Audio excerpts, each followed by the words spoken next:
Имаш още малко време.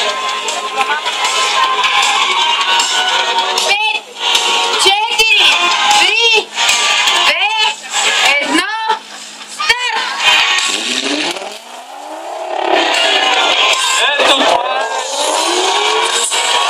Това се казва старт. Това чакаме тук. Това искаме да чуем. Това искаме да видим.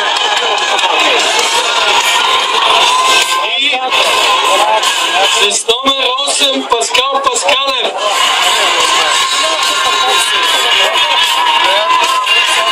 Никола Карамихалев. Форд Мустанг Шелби GT500. Ако има автомобил, който да е на нивото на Порше, на световните марки, които са традиция в мотоспорта, то това е този Мустанг. Истинско удоволствие да го видим на нашето състезание с такива добри пилот, с такъв добър екипаж. Всичко уред ли е?